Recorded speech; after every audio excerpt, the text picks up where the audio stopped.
Bonjour, mes bien-aimés frères et sœurs. Que la grâce et la miséricorde de Dieu notre Père et celle de Jésus-Christ, notre merveilleux Seigneur, soit sur vous. Mes bien-aimés, il est très tôt le matin encore ici. Et vous pouvez voir encore le sommeil dans mes yeux, mais quand la parole de Dieu nous appelle, c'est ainsi. On doit se lever et on doit travailler.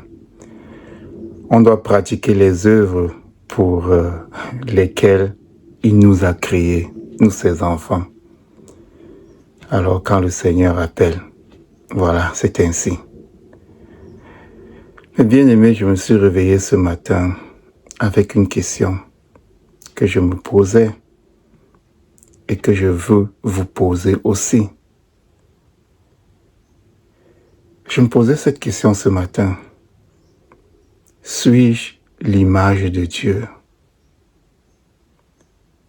Sommes-nous l'image de Dieu?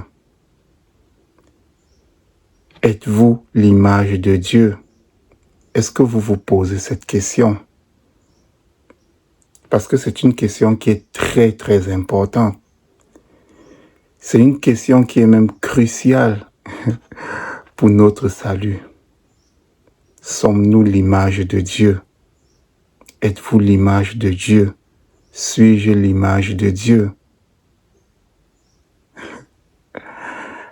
Vous savez, quand vous vous regardez dans le miroir, quand le matin parfois on se lève, avant de sortir, avant d'aller au travail, avant de faire quoi que ce soit, on se regarde parfois dans le miroir. Est-ce que l'image que nous voyons dans le miroir, c'est nous? Parce que nous connaissons qui nous sommes, nous connaissons notre image. Si un jour vous vous levez un matin et que l'image que votre miroir vous reflète, ce n'est pas vous. Vous n'êtes pas vous, n'est-ce pas? Sommes-nous l'image de Dieu? Est-ce que quand nous regardons en nous, dans notre esprit, dans notre âme, dans notre corps, est-ce que nous voyons l'image de Dieu? Est-ce que nous voyons Dieu? Est-ce que nous voyons les caractéristiques de Dieu en nous? Est-ce que nous voyons la bonté en nous?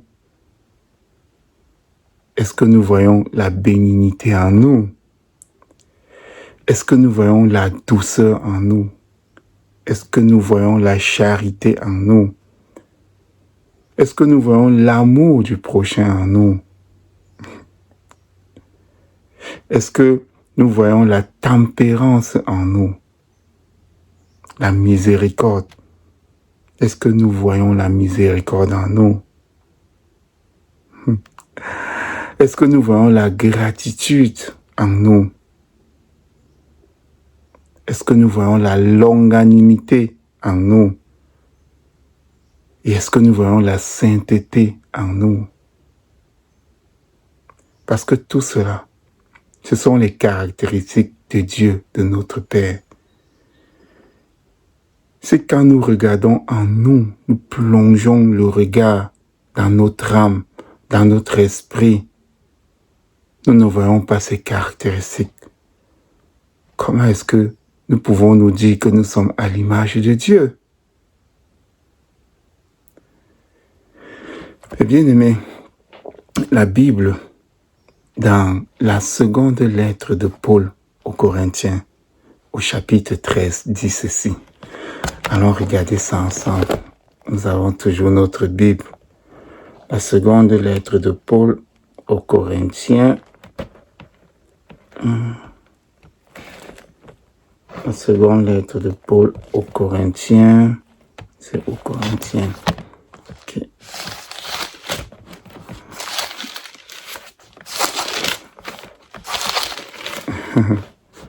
La seconde lettre de Paul aux Corinthiens au chapitre 13, le verset 5 dit ceci.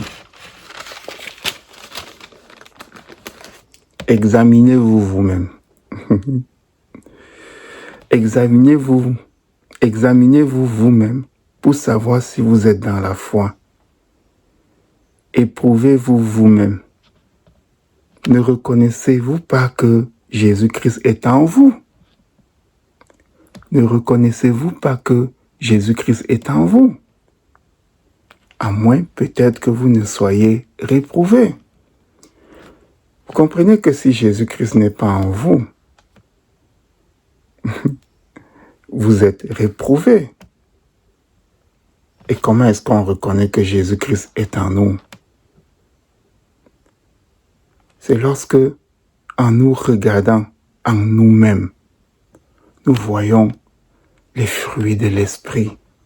Nous voyons les mêmes caractéristiques du Père. Parce que Jésus-Christ est l'image du Père. Alors il a les mêmes caractéristiques du Père. Il a la bonté. Il a la douceur. Il a la bénignité. Il a la charité. On a vu sa vie dans le monde, comment il était charitable. Il a l'amour.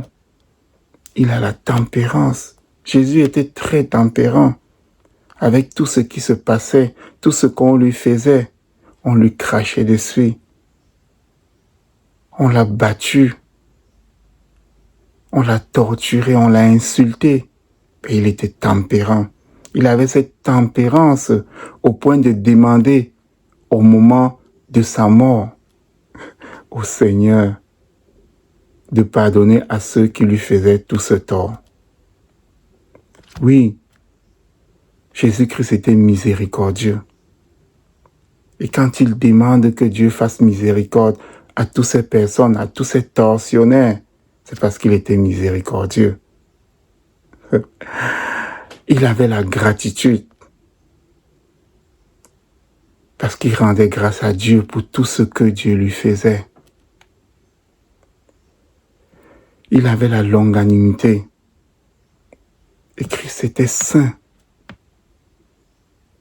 Et là, l'apôtre Paul nous dit, examinez-vous vous-même. Examinons-nous nous-mêmes pour savoir si nous sommes dans la foi. Éprouvons-nous nous-mêmes. Ne reconnaissons-nous pas que Jésus-Christ est en nous? Si quand nous nous regardons en nous-mêmes, Jésus-Christ n'est pas en nous par les caractéristiques que je viens de citer, nous sommes peut-être reprouvés. Je vous pose encore la question. Sommes-nous à l'image de Dieu? Parce que si lorsqu'on regarde dans un miroir, on voit notre propre image, lorsqu'on regarde en nous, en notre âme, on doit voir Dieu. Si nous sommes l'image de Dieu. Mais bien aimés, si nous sommes menteurs ou bien calomniateurs, sommes-nous l'image de Dieu? Parce que parfois, nous nous disons chrétiens, nous nous disons enfants de Dieu, et nous mentons, et nous calomnions les autres, nous calomnions nos frères, nous calomnions nos collègues, nous calomnions nos voisins, ainsi de suite. Sommes-nous à l'image de Dieu? Qu'est-ce que la Bible, dans l'évangile de Jean, au chapitre 8, dit, les versets 42 au verset 44, il me semble. L'évangile de Jean, au chapitre 8. Ici, c'est lorsque notre Seigneur Jésus-Christ s'adressait aux Juifs qui se disaient enfants de Dieu. Ils se disaient que Abraham était leur père.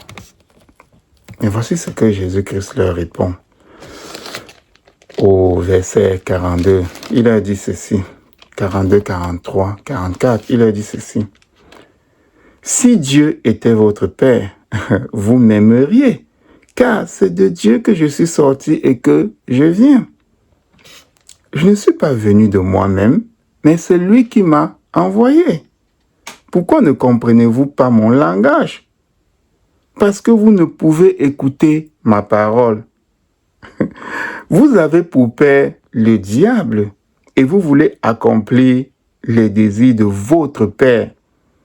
Il a été meurtrier dès le commencement et il ne se tient pas dans la vérité parce qu'il n'y a pas de vérité en lui. Lorsqu'il profère le mensonge, il parle de son propre fond car il est menteur et le père du mensonge. Donc si lorsque vous regardez en vous, vous retrouvez ces caractéristiques-là, le mensonge, vous n'êtes pas l'image de Dieu. Vous êtes l'image du diable. Je ne vous parle pas de ces petits mensonges qui peuvent arriver par réflexe ou peut-être parce qu'on a peur ou non. Même les hommes de Dieu ont eu ce type de mensonge-là. Abraham, lorsqu'il s'est retrouvé devant Pharaon, il a menti parce qu'il avait peur pour sa vie. Il a dit que Sarah était sa sœur, au lieu de dire que c'était sa femme. Son fils Isaac même, toutes ces personnes qui avaient la promesse, la bénédiction de Dieu, ils ont eu ce tout petit mensonge-là, qui selon les circonstances atténuantes de Dieu, peuvent être comprises. Sarah elle-même, quand elle a été surprise par l'Éternel, par notre Seigneur Jésus-Christ, qui vient comme étant l'un des 3 hommes, des 3 entités qui viennent trouver Abraham dans l'Ancien Testament sous le chêne de Mamré. Quand on dit à Abraham que ta femme Sarah va avoir un fils, et puis elle rit, et l'Éternel, notre Seigneur Jésus-Christ, dit à Abraham, mais pourquoi Sarah rit? Et elle dit, non, j'ai pas ri. Et il lui dit, non, tu as ri. Donc, il y a tous ces petits mensonges-là qui peuvent bénéficier des circonstances atténuantes parce que nous sommes encore des humains. Mais si nous fomentons le mensonge, si nous construisons le mensonge en nous, Dieu ne construit pas le mensonge en lui.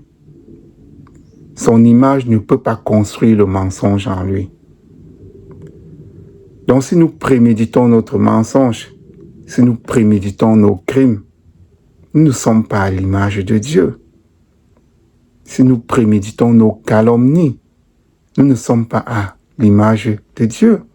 Nous ne devons même pas calomnier. S'il y a même de la calomnie en nous, on n'a vu aucun enfant de Dieu calomnier un autre.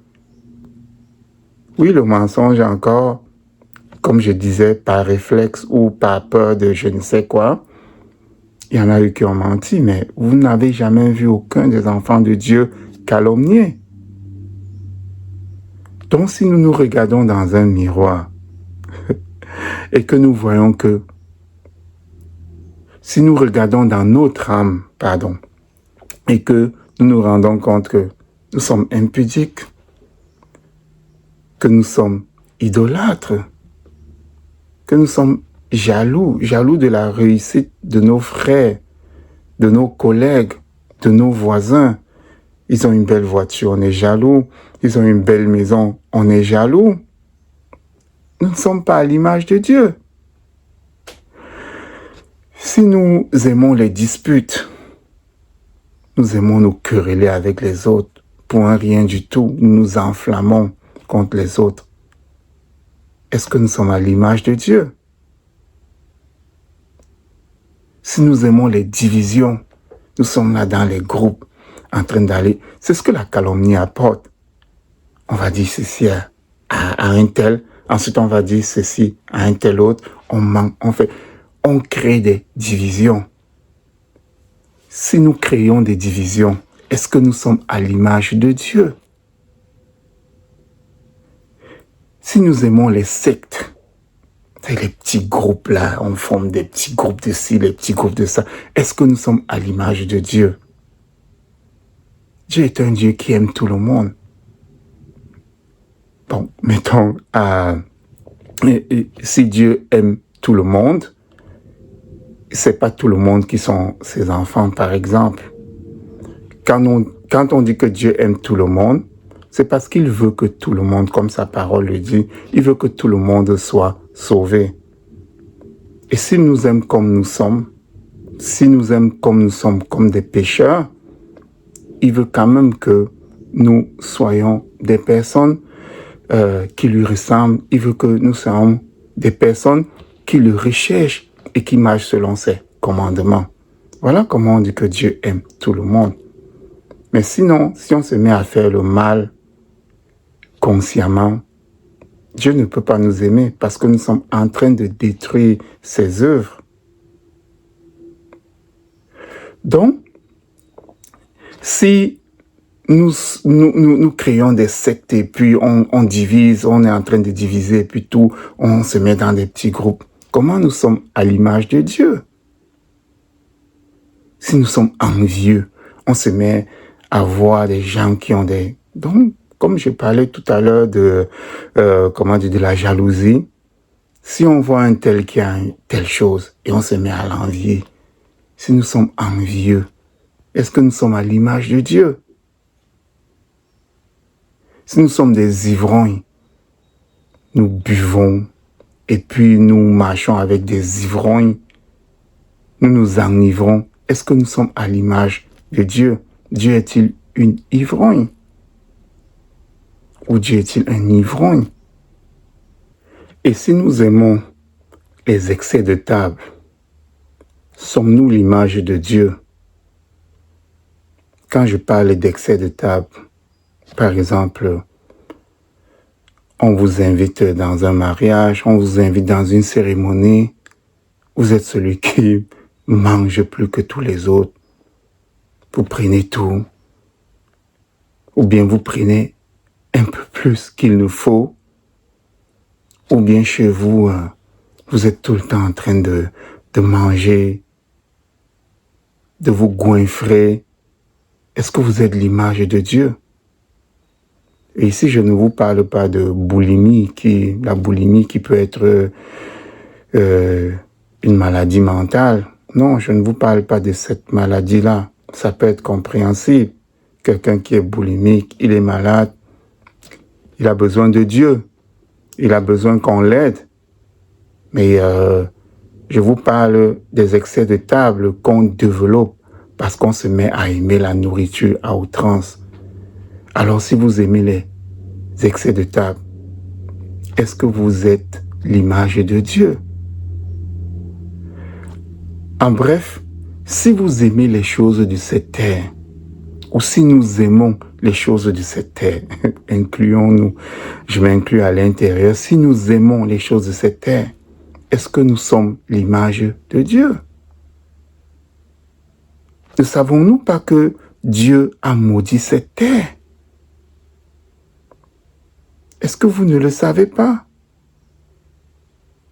Si vous ne le savez pas, regardons ensemble dans le livre de la Genèse, au chapitre 3. Après que l'homme ait péché, qu'est-ce que Dieu lui dit à l'homme? Dans le livre de la Genèse, au chapitre 3, qu'est-ce que Dieu lui dit? Après avoir puni la femme, d'avoir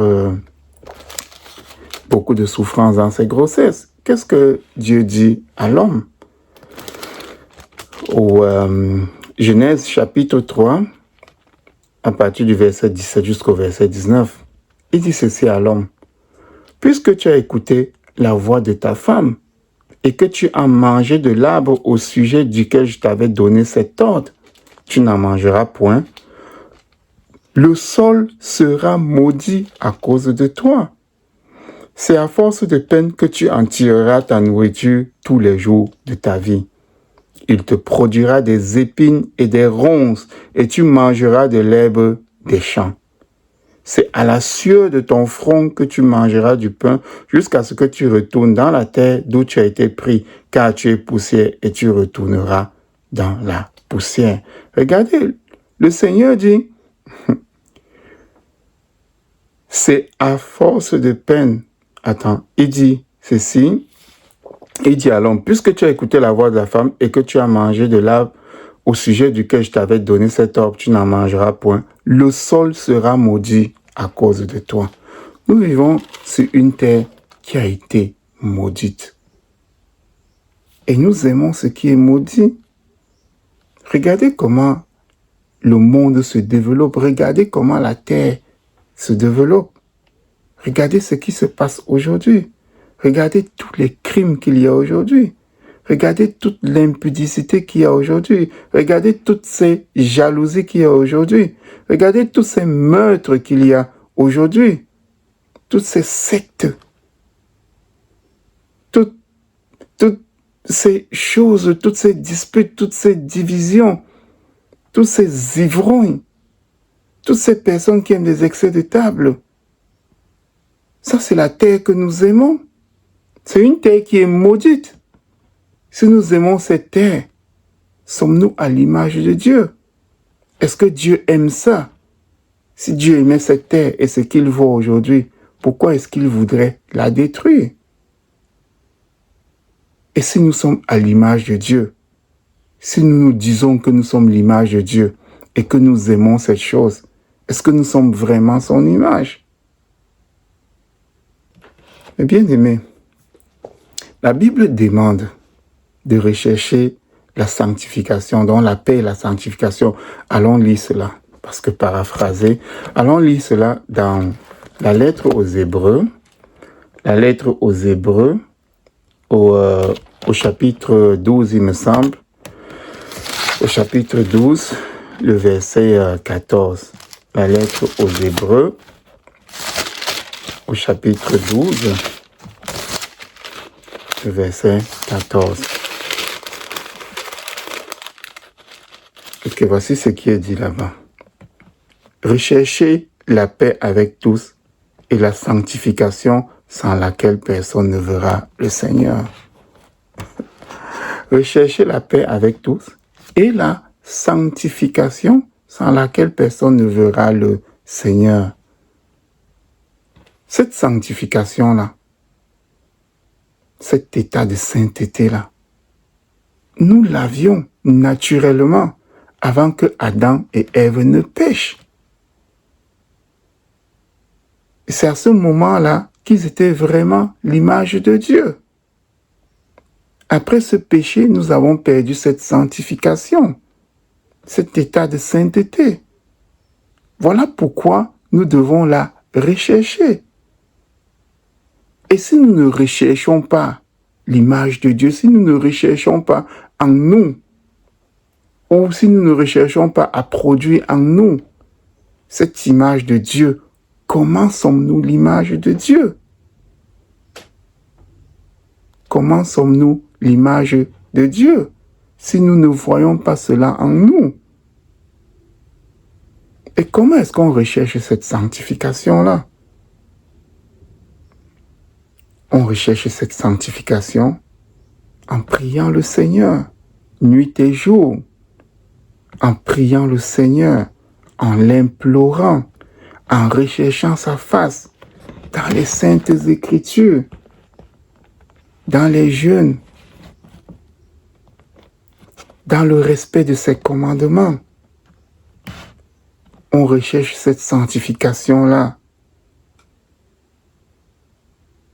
afin qu'il s'approche de nous. Il le dit, si vous me cherchez, vous allez me trouver. C'est sûr que le Seigneur est un Dieu qui se cache, comme la parole de Dieu dit. Il se cache. Il a besoin que nous le recherchions. Il a besoin de savoir, de nous voir, trimer. Et qu'il ressente en nous ce besoin de la voir auprès de nous. Et à ce moment, il se montre à nous. Ce n'est pas nous qui le trouvons. Notre travail, c'est de chercher Dieu et c'est lui qui nous trouve. Donc si nous ne recherchons pas cette sanctification, cet état de sainteté, en priant, en jeûnant, en implorant le Seigneur, en recherchant l'Esprit Saint, comment est-ce que nous pouvons retrouver cette image de Dieu que nous avons perdue par le péché de notre père et de notre mère, Adam et Ève?